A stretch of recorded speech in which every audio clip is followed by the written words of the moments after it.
Share market लगातार crash कर रही है और मोदी दिन रात ऐश कर रहे हैं। यहाँ मोदी 5 ट्रिलियन डॉलर का राग अलापते रहे और उनकी नाक के नीचे से 90 लाख करोड़ से ज्यादा एक झटके में डूब गए। देश की शेयर मार्केट पिछले 5 महीने से लगातार अपने निचले स्तर पर है। 1996 के बाद ऐसा पहली बार हुआ है जब इतने लंबे समय तक मार्केट गिरावट में है और देश के निवेशक अंधकार में।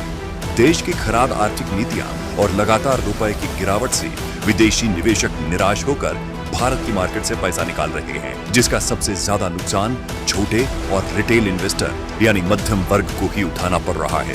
अब सवाल ये है कि क्या ये किसी साजिश के तहत हो रहा है, क्योंकि प्रधानमंत्री मोदी और गृह मंत्री शाह दोनों का ये दावा था।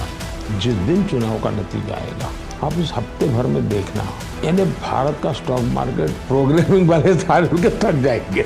मोदी जी की स्थिर सरकार आने वाली है तो निश्चित रूप से बाजार ऊपर आएगा। लेकिन हुआ उसके बिल्कुल उलट और शेयर मार्केट धड़ाम से नीचे गिरी और 5 महीने से लगातार यही हालत बनी हुई है।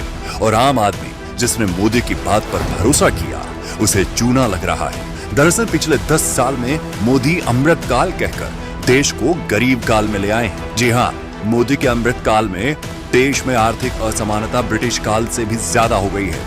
1922 में देश की कुल आय में टॉप 1% अमीरों की 13% हिस्सेदारी थी, जो 2022 में 22.6% हो गई है और कुल संपत्ति में 40.1% हिस्सा अमीरों का है।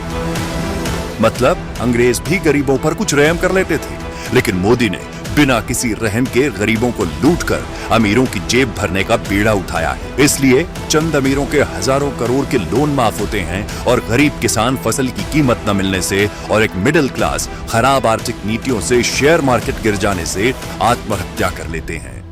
मोदी जी जागिए, क्योंकि अगर यही हाल रहा तो आने वाले दिनों में देश में बड़ा आर्थिक संकट खड़ा हो जाएगा और जिसे आप विश्व गुरु भारत कहते हैं उसे इसी विश्व के सामने हाथ फैलाना पड़ेगा।